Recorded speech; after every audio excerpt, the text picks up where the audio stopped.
I have the great pleasure of introducing a man who I'm sure none of you have ever heard of. I say that jokingly, of course. So briefly, Dr. Jose Montoya is a professor of medicine at Stanford School of Medicine, Division of Infectious Diseases. He also founded the ME/CFS Clinic and Immunocompromised Host Service at the Stanford Medical Center, where he sees patients weekly. And currently he has several ME/CFS research studies taking place in which they are recruiting participants. And finally, he is accompanied by his clinical research coordinator and research assistant, Tulia and Zoe. I don't know where you are, but there you are, in the back. Okay, so thank you very much for being here, Dr. Montoya. We're so very grateful for your time today. So please. Thank you, Monica. Thank you, Monica. And I particularly want to reemphasize the presence of Tulia Lieb and then Zoe Kinali, and also Dr. Lily Shu, who is also a member of our research group. What you just noticed, that we were trying to put the projector in one wall and it didn't work, and that's exactly what happens in science. Research is like that. You know what you want. We wanted to see the slides, and that's where you put your eyes on what you really have been set to do, and then you do things and adjust them to get to where you want. And from what we have wanted from the beginning is to find a treatment for CFS. That's what we have our eyes on. And how we get there is difficult. It has been all filled of different versions and variations, but we have not taken our eyes from that goal.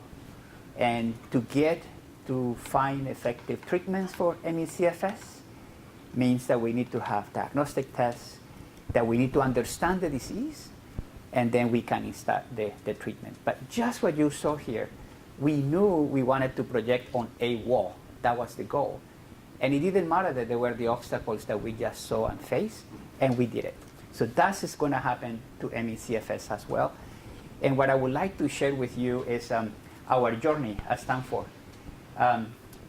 ME/CFS, I understand why we always have to introduce it as either mysterious disease or neglected disease or misunderstood disease, and all of those things are true, but I would like us to start to change the narrative, because sometimes the narrative dictates what we do and how we do things. And I am inviting you that we start to think more in terms of an unfolding story. If you just go back to the previous one. Thank you so much. Just to the previous slide. Thank you. Previous one. Thank you. Okay, I'm sorry. This is. Yes, just the previous one. Thank you.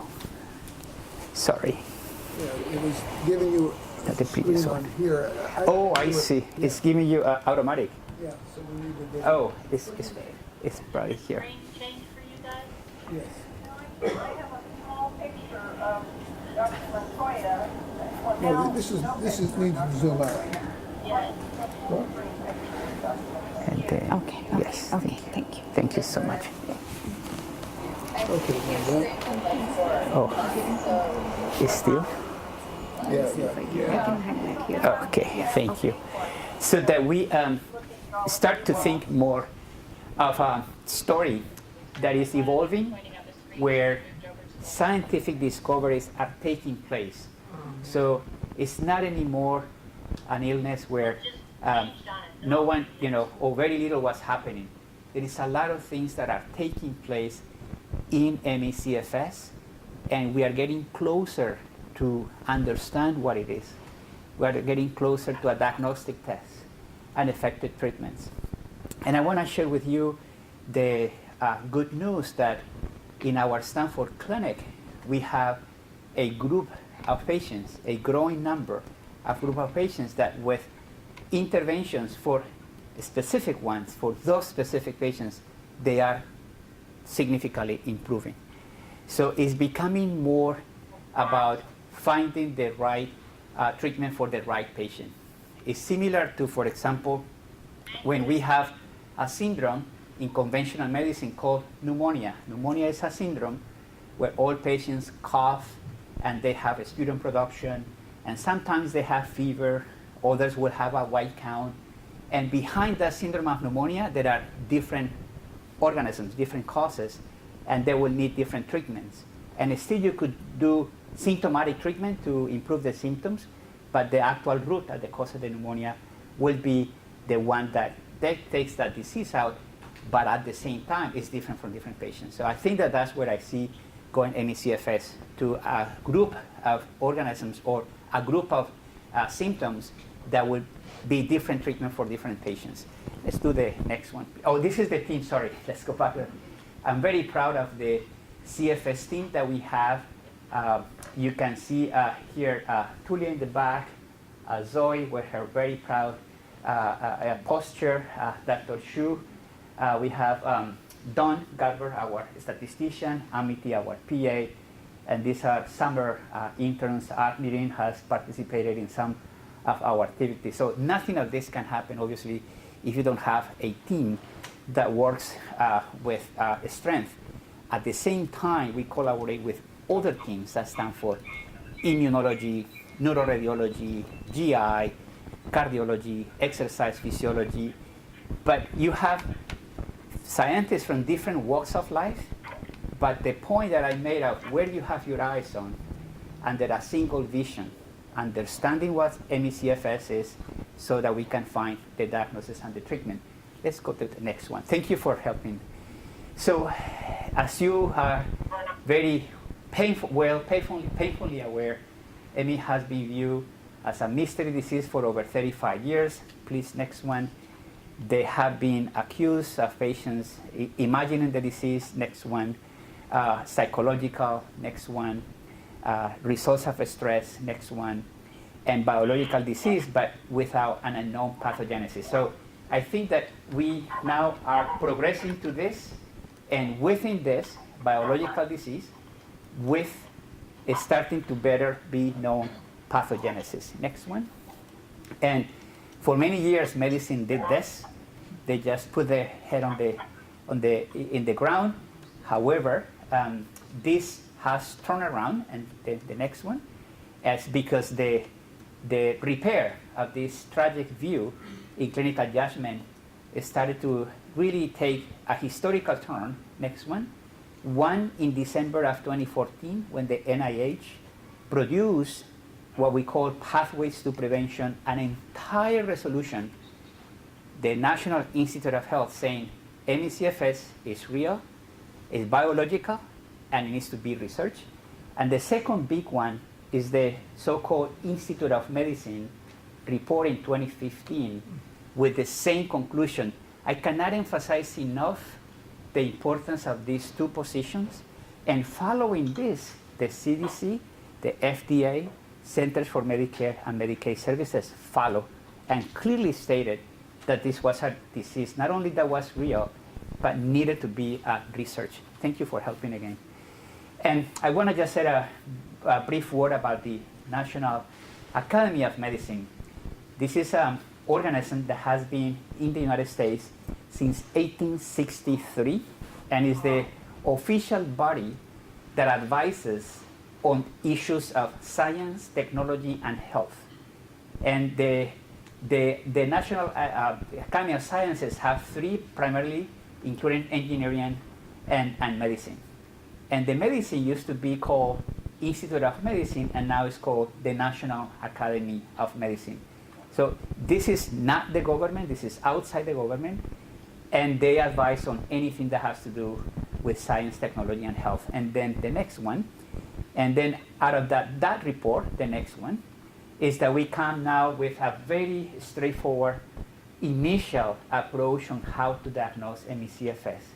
The fatigue that devastates the life of the patients, the post-exertional malaise is key, the unrefreshing sleep, and either the cognitive impairment or the orthostatic intolerance. I know you don't need to know this because you are living through it and you experience it, but it's really important for providers to understand that they now can, within an hour, listen to the patient, and if they explore the presence of these symptoms and they are there, they can tell the patient in the first visit the patient has chronic fatigue syndrome or myalgic encephalomyelitis. And with Dr. Shu and Armirin and others are trying to see how can we provide this information in a way that can be easily accepted and incorporated by physicians so that there is less harm out there because patients are delayed in being diagnosed with ME/CFS. So we strongly believe that if we adopt this as an initial step, again, this is all initial, in bringing that information to the physicians, that they can easily tell patients, yes, you have ME/CFS, and there are things that we need to do for you. For example, do not overdo it. Do not exercise if it's hurting you. Next one. There have been editorials in very prominent medical journals with titles like myalgic encephalomyelitis, chronic fatigue syndrome is a real illness. So this is started to permeate to the official, conventional medicine circles. And the next one, including emphasizing the cost of the illness. Next one, that is in the order of $17 to $24 billion every year. Next one. So I want to share with you, and you probably have gotten a hint of it, that it is true that we are unearthing, we are digging out what ME/CFS is. What we call pathogenesis in medicine, meaning what really is happening in the patient's body. That's pathogenesis. What is really happening in someone's illness. We are starting to understand that in ME/CFS. It's really good news for the patients. It's really good news to start to treat this effectively. We know that the clinical manifestations are protean. They are many. There are different kinds from patient to patient. But it's interesting that they point to inflammation, the flu-like symptoms, the sore throats, the pain. All this is telling us, and the patients have been telling us this for decades, that there is an inflammation from the clinical symptoms point of view. And also, we know that there are subgroups. True, patients will have the fatigue, the post-exertional malaise, the unrefreshing sleep, but some will have more prominent gastrointestinal symptoms. Others will be more cardiac symptoms. Others will be neurological. Others will be extreme pain in their skin. So if we are humble and we see this how it's taking place, we will be able to understand better what is happening when we interpret the research data. No question that the illness is complex. It's not only that the government didn't pay attention. It's not only that we didn't have enough funding. It's also that the disease is complex.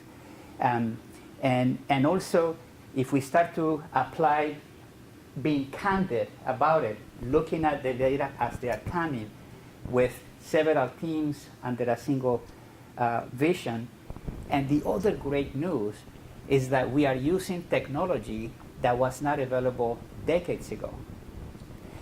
Sometimes I have done the exercise of what would have happened if we would have not made those mistakes of viewing ME/CFS as an illness that was invented by the patient's imagination. What would have happened if we would have approached the illness with the seriousness and the rigor that it demands? It would have taken still time to understand what it was. Because this technology that we call multiplex means that you can detect not just one antibody at a time, but you now can detect 100 antibodies at a time, thousands of them at a time. So that's multiplex. High throughput, that means you can do thousands of samples at the same time. And broad systems, that means that you interrogate the whole system as a group. Instead of the immune system has antibodies and T cells and B cells and cytokines. And many of the research that we were able to do years ago, it was just, let's look at the T cells and let's look at just the B cells. Now we have what we call systems approach, where we can examine all of them at the same time. And all this is now available and has become available over the last 15, 10 years, some of them 5 years. So by applying this new technology to the illness, we were able to see things that we could have not seen 30 years ago. And the same thing happens when the microscope was invented hundreds of years ago, that before the microscope, you couldn't see things. With the microscope, you started to see things. So it's a lot of things happening. Yes, it was neglected. Yes, it was mistakenly viewed as psychological. Yes, it was ignored. There was no funding. True. But at the same time, the illness is complex, and this technology was not available. Next one. Thank you. So this is a way to capture the complexity. This is the product of our work of the summer interns, where you can see the fatigue, the post-exertional malaise, the sleep, the neurological, cardiovascular, pain, flu-like symptoms, and all the other gastrointestinal symptoms. So it's something that if someone is in medicine for the right reason, should view as challenging, it should be viewed as interesting, as something that you want to get into. It's not, one chest pain only with a coronary artery that has been plugged, and it's only one of 3 arteries, and that's it. No, it's way more complex than just one few things being affected. Next one. Next one. So next, the prior one. So inflammation. So is ME/CFS an inflammatory illness?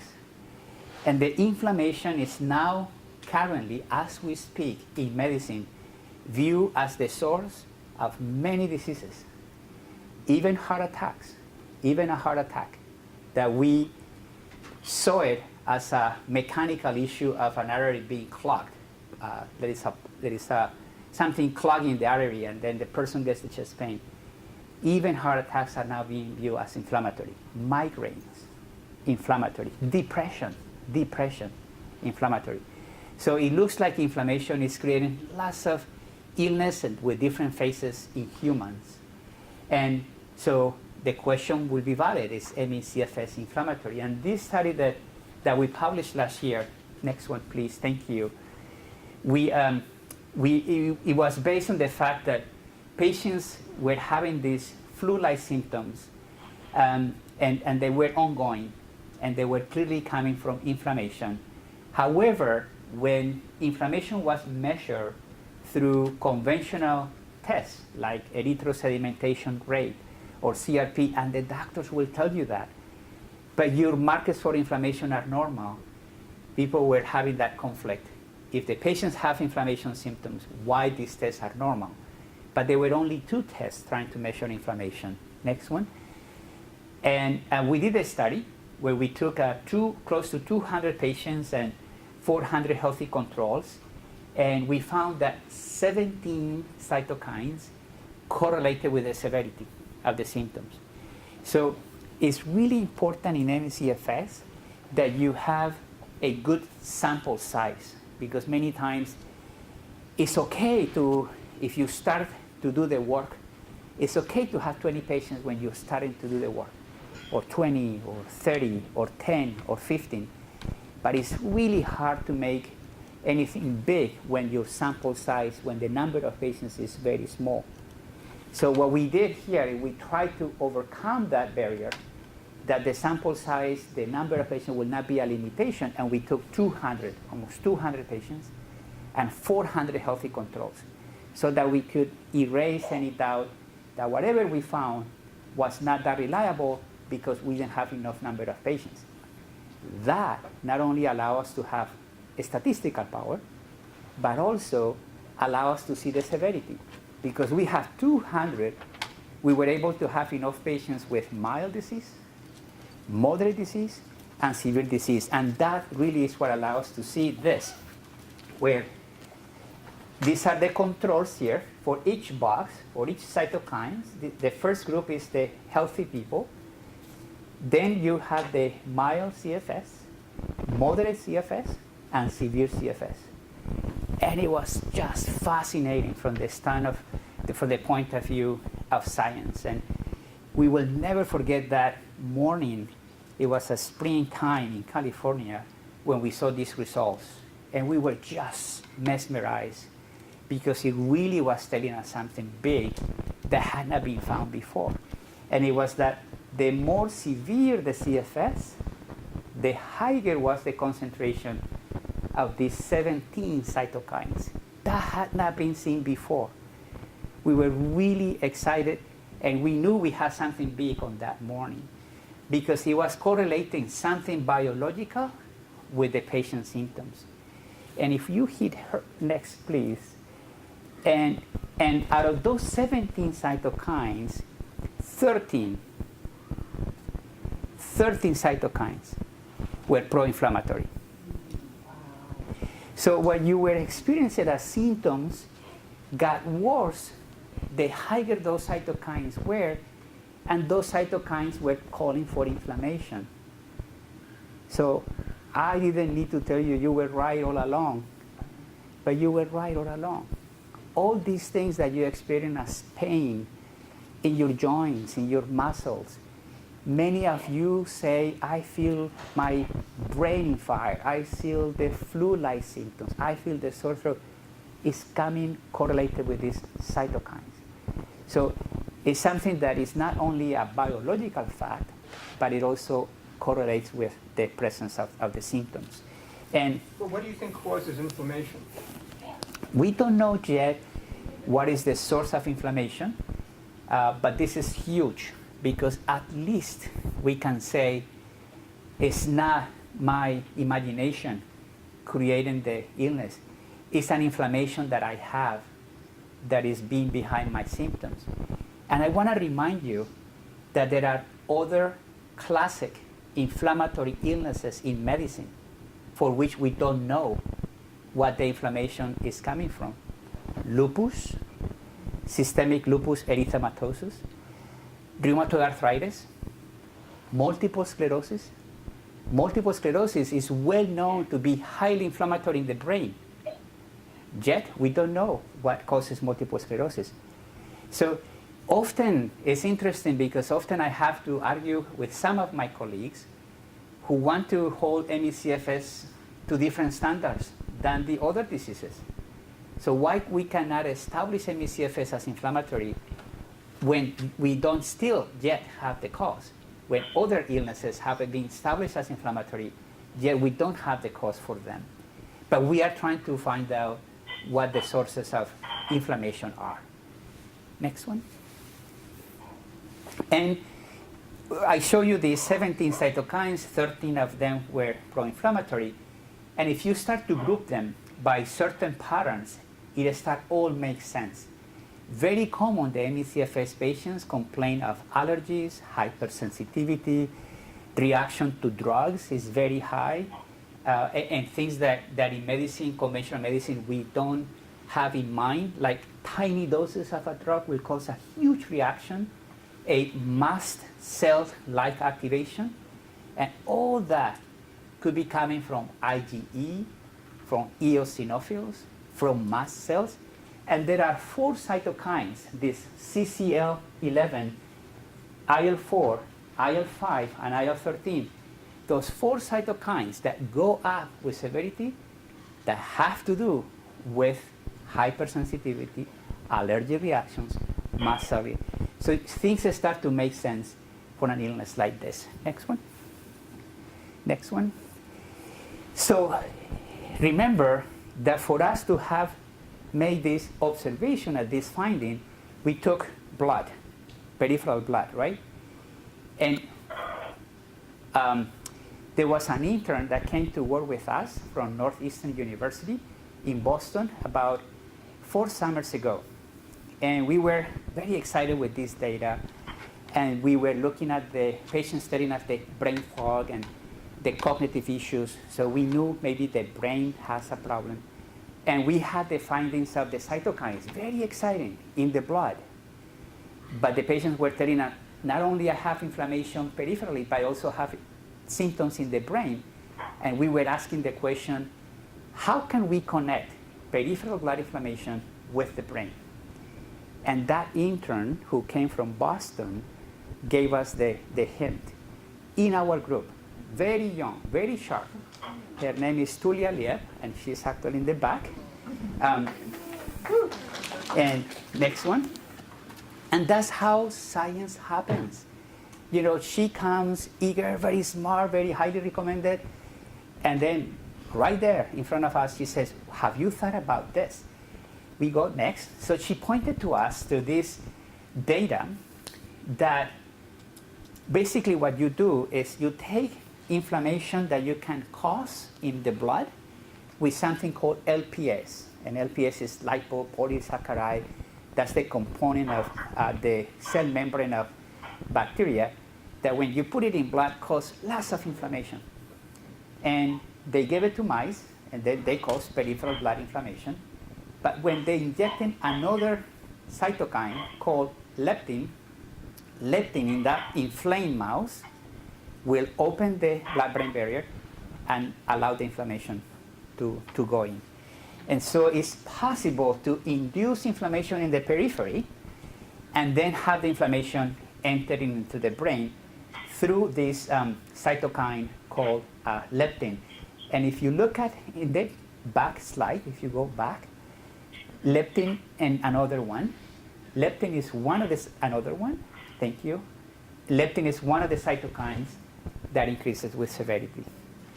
So we are proposing that there is in ME/CFS an inflammation that is present in the blood that eventually through leptin gets into the brain of patients and produces all these symptoms that we are familiar with. Thank you. Next one. And next one. Oh, here. Perfect. You are perfect. So, in that search of what is wrong with the brain of ME/CFS patients, what is abnormal, we have then done anatomical studies, and we found in a small study that the right inferior longitudinal fasciculus and the right anterior acrofasciculus are different in patients compared to control. The next one. And also the areas that those fasciculus touch is abnormal in the brain. Next one. And also that the white matter in ME/CFS patients appears to be reduced, smaller. So anatomical changes in the brain of ME/CFS patients. Next one. And this is the right arcuate fasciculus that connects the frontal with the temporal lobe in the front to the back. And it appears that is where it touches the cortex where it's abnormal. Next one. And if you please hit with the arrow in this area, you will see like a little movie with the arrow here. Thank you. You're doing a great job. Yes, please. Perfect. Thank you so much. And you can see how is this area, and the area that touches the brain is also thicker.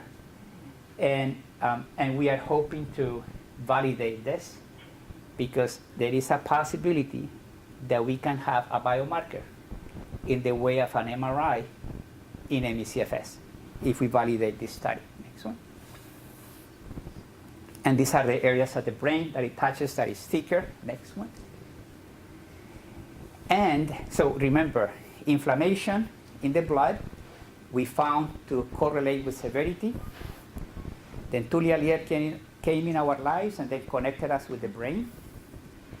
And now we have an anatomical changing in the brain.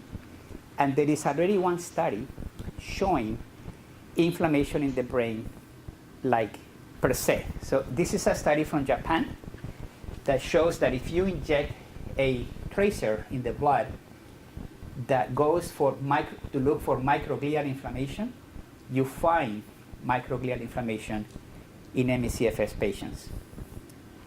Like our study with the anatomy, it's a small study, so it needs to be validated, like we are validating ours.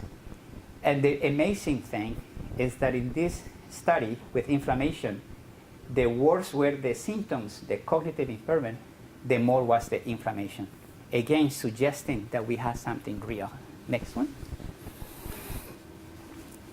So the other thing that has been talked about, your question about where the inflammation could come from, and one question that is legitimate is, can herpes virus trigger and worsen inflammation?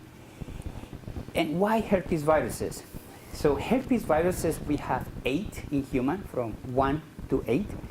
And every time a human gets infected with a herpes virus, it stays infected for life. And they just don't sleep there. They just don't stay quiet. They periodically, every few weeks or months, we don't know the periodicity, they reactivate and they cause inflammation. So that's a fact. It's not that we are creating that possibility. Once you have a herpes virus, you will have it for life, and it will cause inflammation at certain intervals. And if you are healthy, then your immune system deals with it, and you stay healthy even the inflammation is happening. But if you have another inflammatory disease, it has the potential to create lots of more symptoms because of more inflammation. Next one. So we did a study in the same patients that we did the cytokines, 200 patients, 400 healthy controls, so really good sample size. And we found something surprising, because we were expecting to see that the cases will have more herpes infection than the controls, because we are thinking herpes inflammation, and we found less. And that happens in science. You know, we projected the screen there, and it didn't work, so we have to, and we didn't know what to do with that finding. Why the patients would have less herpes infection than the controls. And the way we have tried to understand is, if you get an CFS and you don't have the herpes yet, and another person does not have any CFS, what is the first thing that the NECFS patients cuts from their lives? Anyone? Sorry? Exercise. What else? Social. Contacts. So if you have a group of patients with NECFS and another one that is not NECFS, and they have not been exposed to herpes yet, you go on live, the NECFS patient will have less chance to be exposed to those herpes viruses because they are cutting the contact. So that may explain why we found that the cases will have less CMV virus, less herpes virus. They are being exposed less because they have less contact. However, next one, the fascinating thing is that the more within the cases, the more severe, they will have more herpes. So please let me know if you are understanding. So cases will have less than controls. But when we analyze the cases, the more severe, the more herpes they have. And so, yes, exactly. So everything. So these are the severe ones in black. This is the moderate in green, and this is the mild in gray. The more severe, the more herpes viruses they will have. Yes? When you say the more herpes, are you talking about more strains? Or more, or higher Frequency. No, not titers, frequency.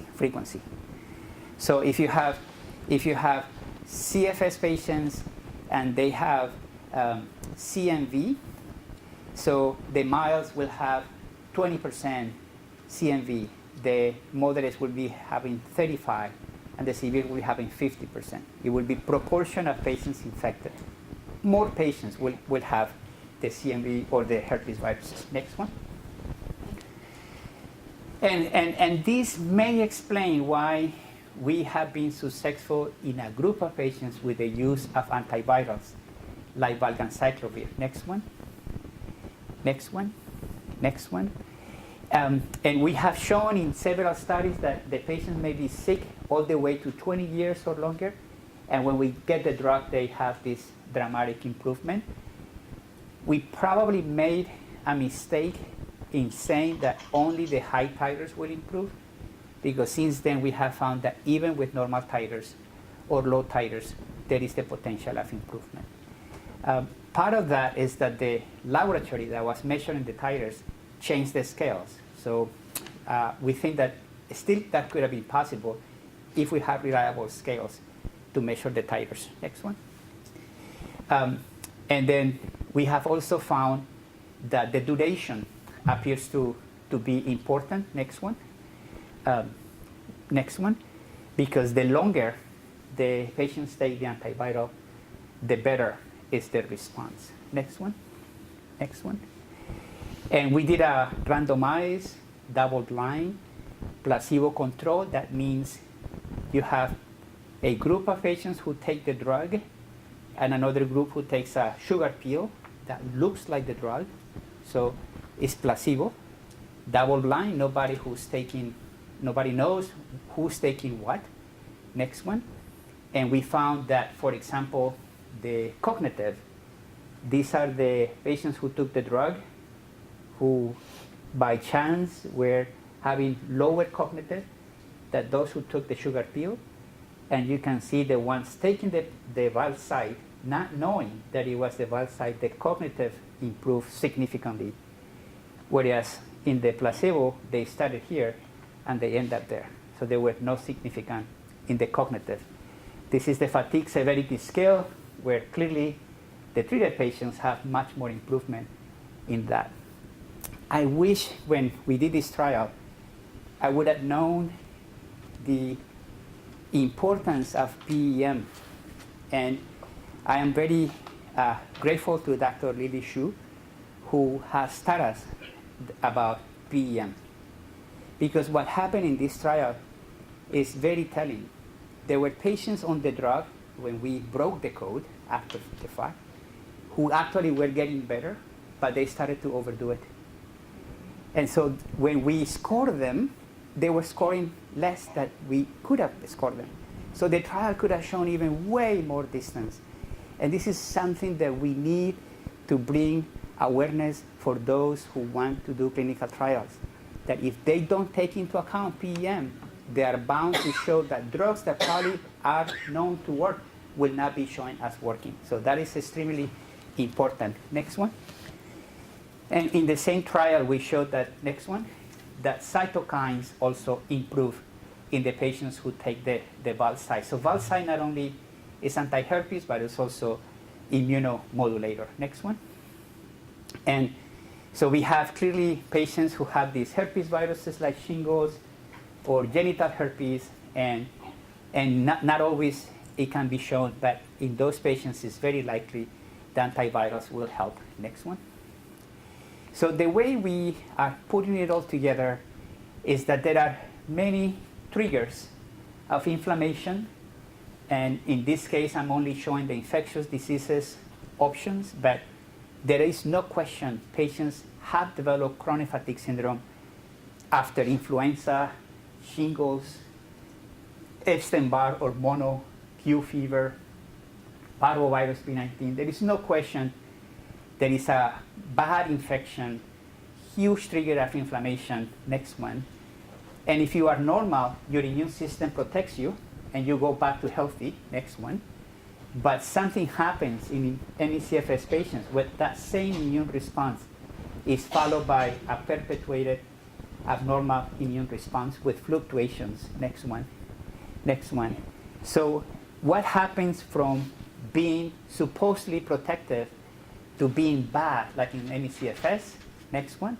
We believe that there could be a process of cytokines, like the leptin cytokine that perpetuates that process. That's a possibility. Next one. Or that herpes virus or other intracellular pathogens perpetuates that because they are periodically reactivated. Next one. Or something that we don't know yet, and we are pursuing them all. We are pursuing this possibility, the herpes 1, or an unknown pathogen or pathogens. Next one. So in that process, at Stanford we have ongoing studies that we hope that you guys help us to recruit, because you can see the results of when you produce studies. The science starts to get exciting, people start to look at you seriously, and we start to understand better. So we have a neuroinflammation study that we are currently recruiting for. Second, we are also doing the MRI anatomical thing that we found. We need to do this urgently. Please help. Because the quicker we get the numbers, the quicker we confirm. If we confirm that that's the biomarker, that's it. We have it. So we are how many patients away from recruiting total, Tulia or Zoe? Well, we want to get 300. But for the 100 goal? For the 100 patient goal? Oh yeah, I would say we're about halfway. So we are 50 patients away only to tell the world maybe this is the biomarker that they have been waiting for. Next one. We're doing a neuroendocrine study because all the studies have neglected women. And so we are focusing in women's neuroendocrine hormones to see if they play a role in ME/CFS. Next one.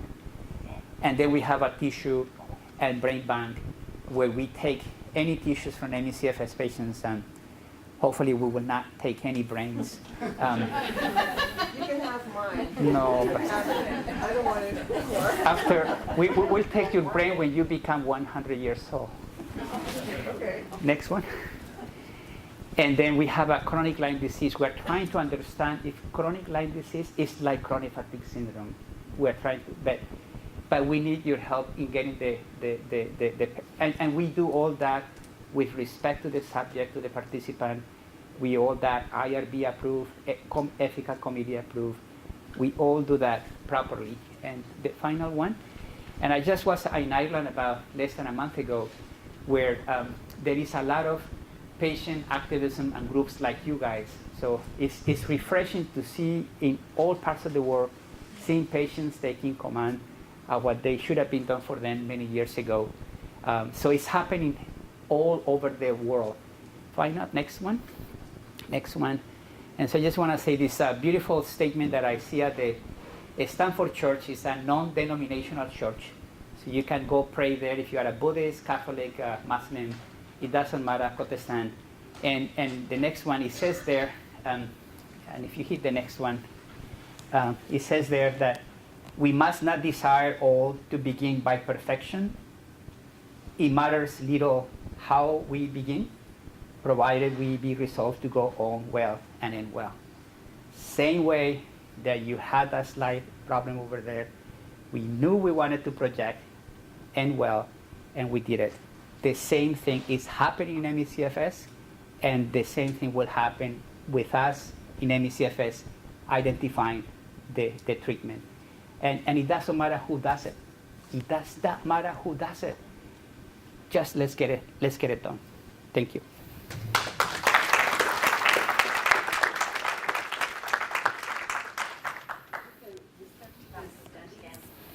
Seems to be Louder, please. I can repeat. the age, and there's a lot of us older people that would love to participate in the research.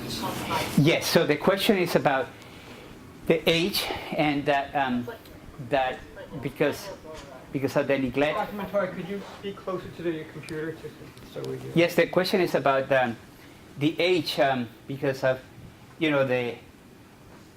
we know ME/CFS has been with us as a human race, with humans for forever.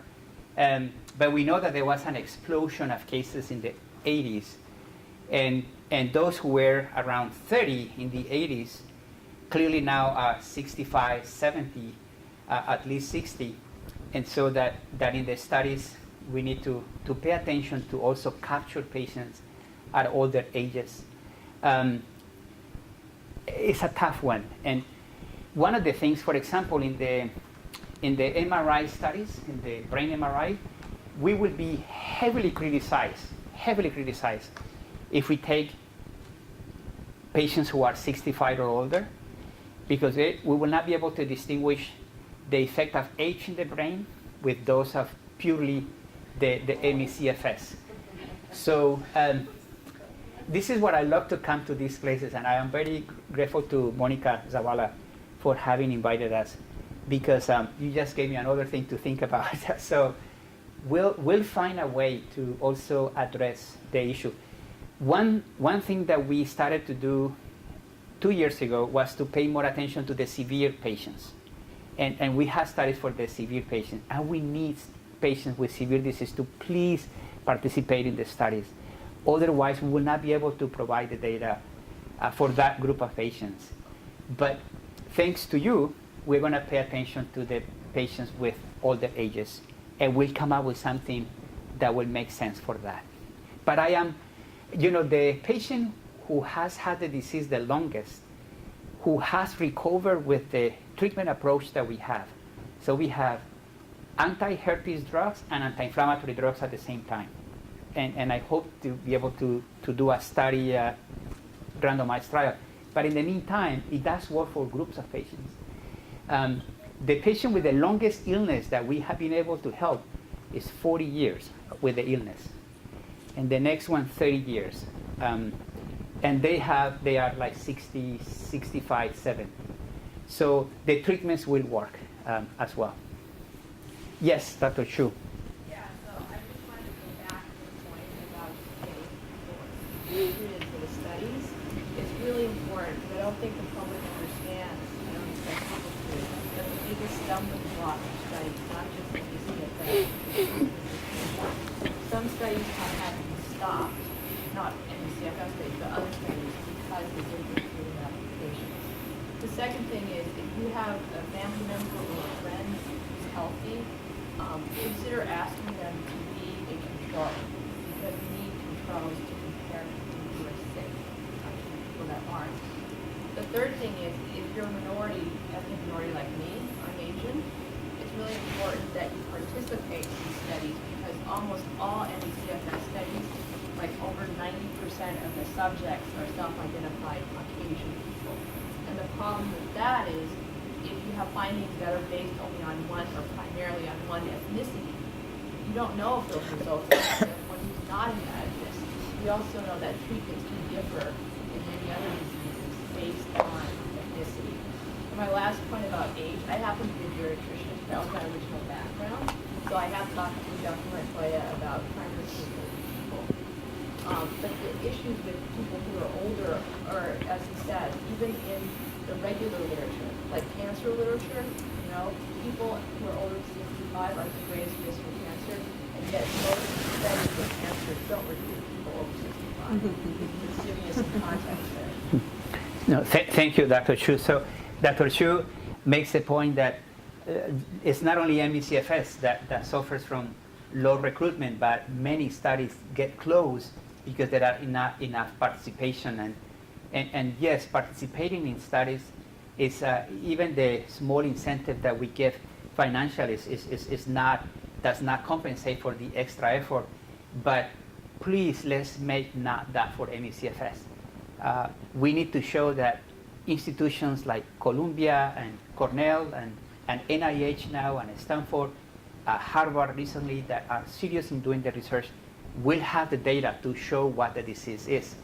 And the second point that Dr. Chu makes is about the issues of the controls, the healthy controls, that you have family members who could then participate on the healthy controls arm of the studies.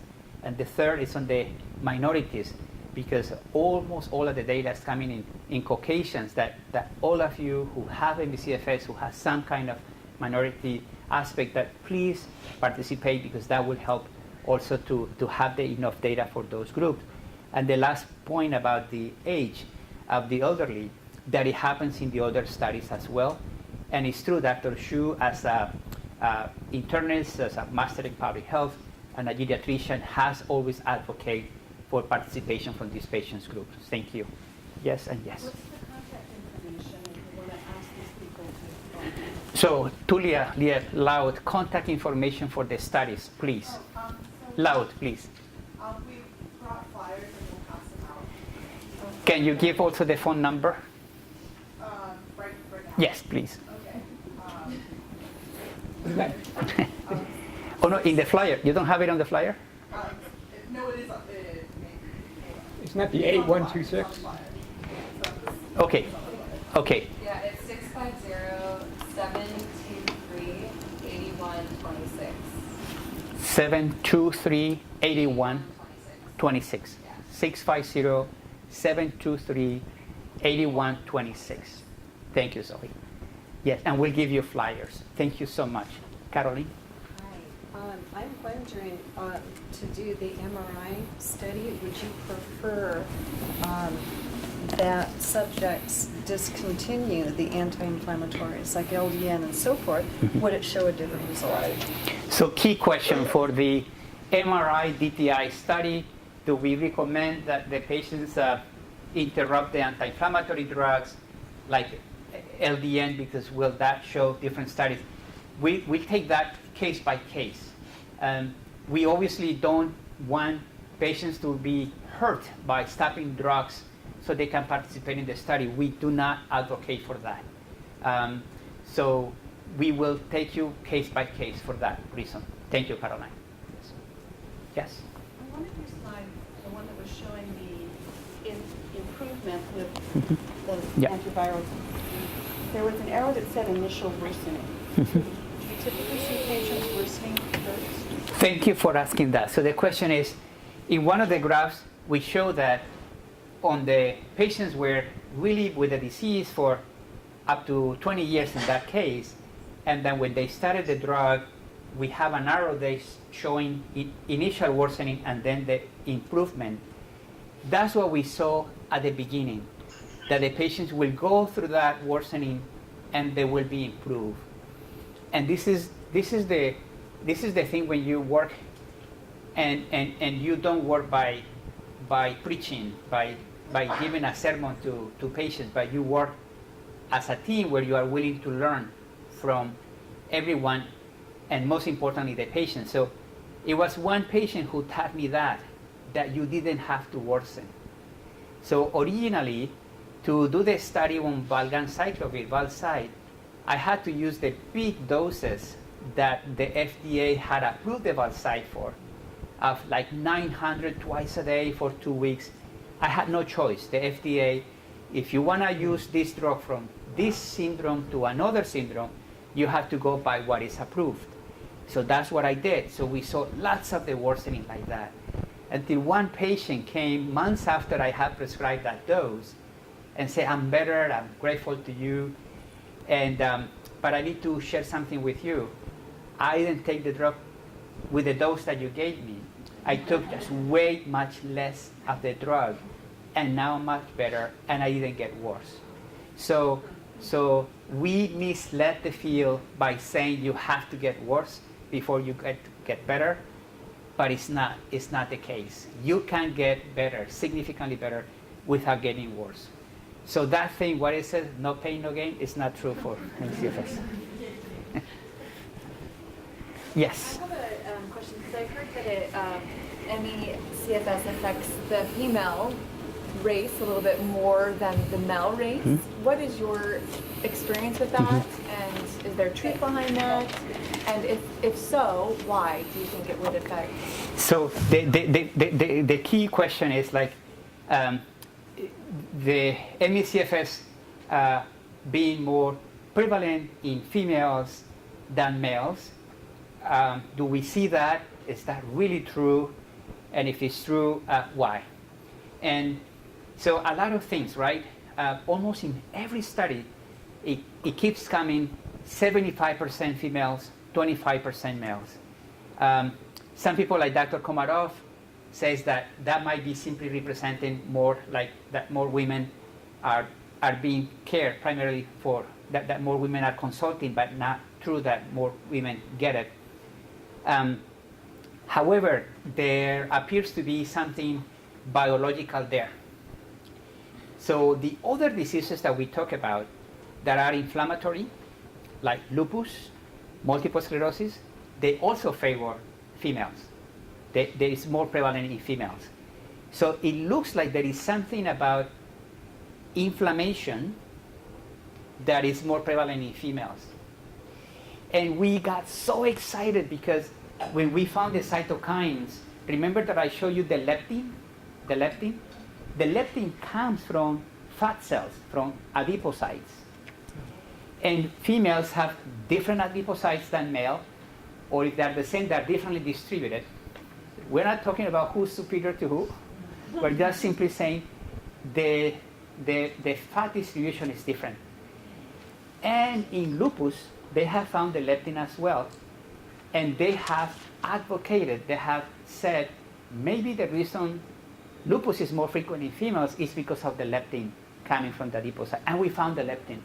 So in that article of the cytokines, we wrote that. We said, and we believe that our finding on leptin may explain why ME/CFS is more frequent or more prevalent in females. Yes, yes, yes. Have you ever seen Dr. Montoya catalepsy or this whole, I mean, for me, I talked to you about how I feel so weak, I can't stand up, and it's not just the blood pressure, I'm collapsing, and my knees buckle, I can't use a knife to cut, I can't turn the steering wheel, I can't, so what, have you seen this? Is this something that you're connecting at all, or what is this? I mean, not just the fatigue and just exhaustion, but literally the muscle weakness where you can't lift your arm. So the key question is about phenomena where patients collapse, like a catalepsy, and some others will have catalepsy, and others will have narcolepsy. So we see it, not in every patient, not frequently, but we do it. And please let's address that, specifically in when we see you, because it's key. It's a huge red flag, not red flag. It's a huge signal that we need to pay attention. And there might be the need for specific drugs for that. For example, in the fact that we didn't pay attention to ME/CFS for so long, we missed so many things. Dr. Peter Rowe at Johns Hopkins in the East Coast just published 3 cases where the patients have prominent neck symptoms, neck pain, and also symptoms like the nerves in the pain were compressed, so they would have pain all the way radiated to this area. And they did the proper MRIs there, and they found problems there, and they did the correct surgery by skilled neurosurgeons, proper surgery. The patient's symptoms went away, the CFS went away. There is another one with the spinal fluid leak, right? The CSF fluid leak. The same idea. They have these symptoms where the headaches are worse when they stand up, they get better when they lay down. They find the spinal fluid leak, is corrected, the problem goes away. The arcuate ligament syndrome ME/CFS should be the source of excitement, fascination for true healers, for physicians. There is this syndrome where the patients have horrible abdominal pain when they eat with food, after food. And they look for many things and nothing is found. And it's that one of the main arteries that give blood supply to the intestine, to the stomach and the intestine, is compressed by a ligament of the diaphragm. And you do the right test, you find the problem, you do surgery, and the patient is released. So all these things we have missed because of that mistake that we made, thinking that the patients were imagining the symptoms. There will be other patients who have the mast cell activation. There will be other patients who have the herpes virus. So it's a syndrome. It's not one entity, it's a syndrome. Thank you for asking that question. Yes? Yeah, Dr. Montoya. So the cytokines are fascinating because they all go up, something like 25%, a whole bunch of them roughly, something like that, look like the numbers. And people with more severe ME/CFS often have low blood volume. Is it possible you're making the same amount of cytokines and just your blood volume's low, so they all go up the same amount? So the question is like, based on the scale here, that they go up about 25%, but also the ME/CFS patients have low blood volumes, and so it's possible that what we are seeing here is that you have the same amount of cytokines, but in a more reduced volume, so they look like they have more cytokines when in fact it's the same. So first, the scale is logarithmic. Okay. So it's way more than what the eye gives you. The second thing is that we work with a very good team of statisticians. And if you notice one of the slides, at the end I said statistical rigor. So we don't allow anything that we find to be published without having all the penalties that the statisticians give us, so that we secure that what we found is real. So that will be the one thing you will find for us. To do the cytokine study, it took us 7 years. 7 years. And from that spring morning that we saw the things in our eyes and we were excited, it took us a year and a half to publish, because we wanted to make sure that you guys were not going to have another publication like the XRV virus to be recalled. So the same thing happened with the cytokines. It's a true elevation, and we do the volume adjustment. So it's the same volume for all of the cytokines. It's the same volume. Yeah. Yes. I saw a study by Dr. Navio at UC San Diego and Dr. Nathan, or something about metabolic markers being statistically significant in the difference with ME/CFS. And so there were ideas that could be a test, also treatment, and I was curious if you. Yes. So the question is about the metabolomic study that was published by the group in San Diego, based by Robert Navio, where it shows that clearly the ME/CFS patients have what appears to be in a hibernating state, where everything's slower and slow down. And if we can use that for diagnostic purposes and hopefully for treatment. So one thing, so we see exciting several research findings coming. The Navio metabolomics, the beta adrenergic receptors from groups in Europe and the US, the gut microbiome that we had done with Columbia and our group, the findings from Ron Davis in the severe group with the cells that you put in a little chamber, and then you see that the stimulation is different. So lots of things are coming. That should be cause for excitement. Which of those findings has the key for the actual process, we don't know yet. But we need to now start to create models of the disease. And it's possible that the metabolomic study ends up being the key one and the diagnostic. It's possible that it's the cytokine study. It's possible that it's the beta adrenergic study. And I think we are few years away. It could be 5 if we don't have enough funding. It could be 2, 3 with more funding. But I think that any of those could be the one that holds the key to the disease. It's possible, but we don't know yet. Great question. Great question. Is it likely there's going to be more than one key because there's so many different pathologies? Great question. Is it likely that it will be more than one key to the illness? I think that there is one central process, and then there are others that are closer to that process, and there are others that are too peripheral to the process. When we see some patients getting dramatically better with, for example, anti-inflammatories, so we see that inflammation appears to be key for the illness. But there are other patients who do not get dramatically better with the anti-inflammatories, so it's something else for those patients.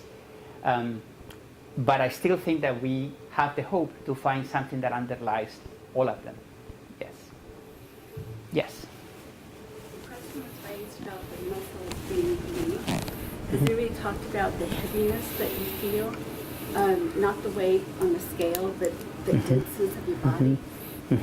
So it was mentioned about the issue of the muscles being completely weak, and have we thought about this feeling that there is no gravitas, that there is nothing there. Some patients have equated like their bodies were with air and suddenly the air was completely taken out of it.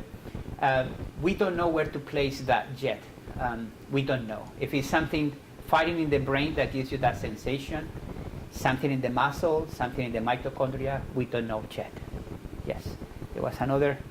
Oh, Dr. Shu? Oh, yeah. I was just going to say your question about the Dr. Navio study. Earlier, Dr. Montoya talked about small studies, and that's a problem that's been an issue with the CFS.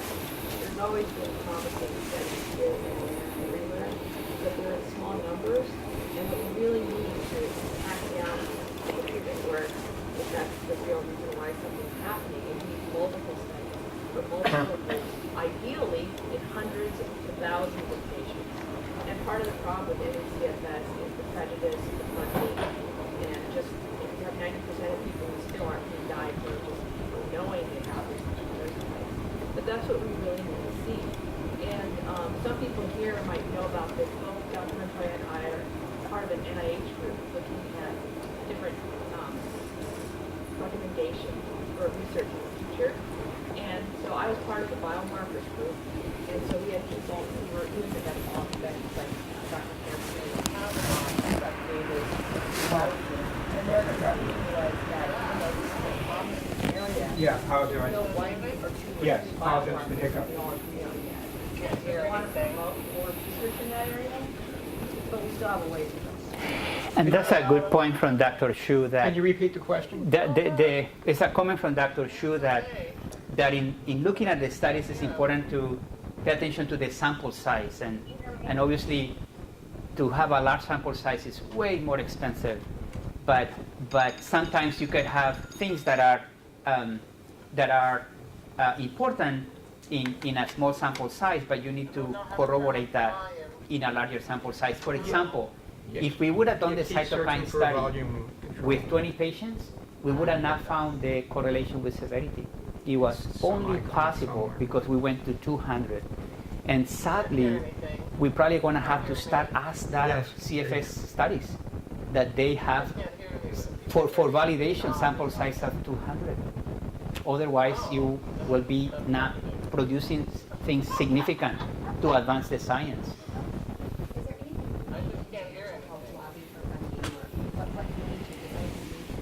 Yes, what can you guys do to lobby for funding? I think that we can talk to Monica to make, what I think is most effective, more urgent, is that you guys try to reach desperately your Congress people, and because those are the ones who have the power to really direct the funding, or to redirect the funding.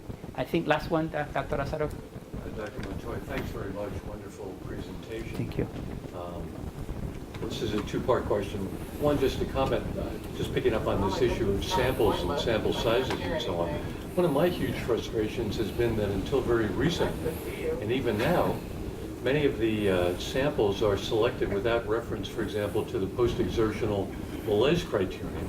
In other words, a lot of people who don't have ME are coming into research samples, and historically, most studies, the vast majority, did not discriminate between what I'll call true ME CFS and something else.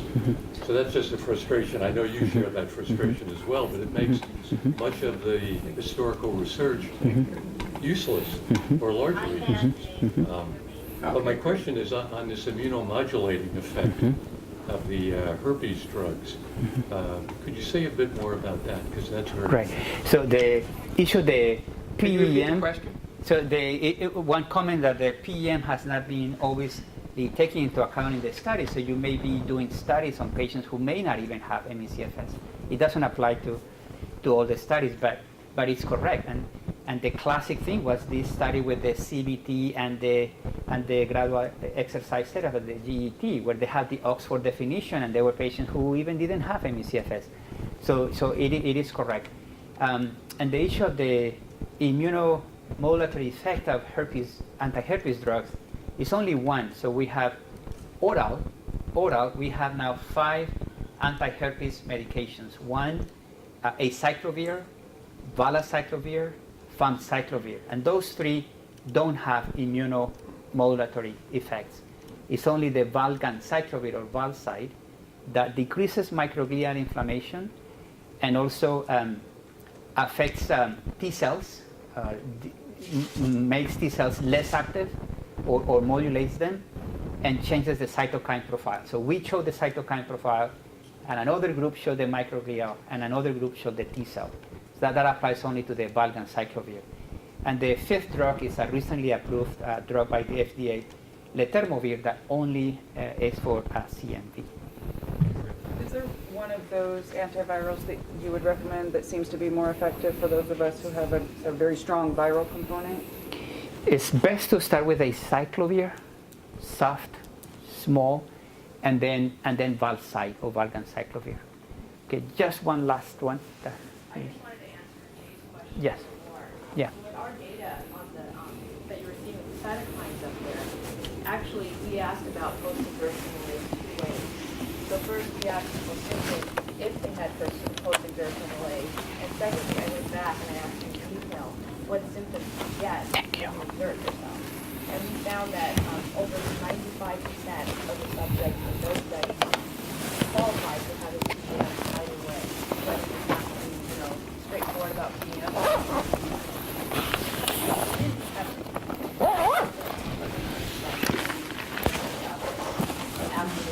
I just want to thank Dr. Montoya. I mean, I think it's fair to say that you've been a real pioneer for so many years, and you've been so passionate with your research and with your patients. I think we really owe you a lot of gratitude.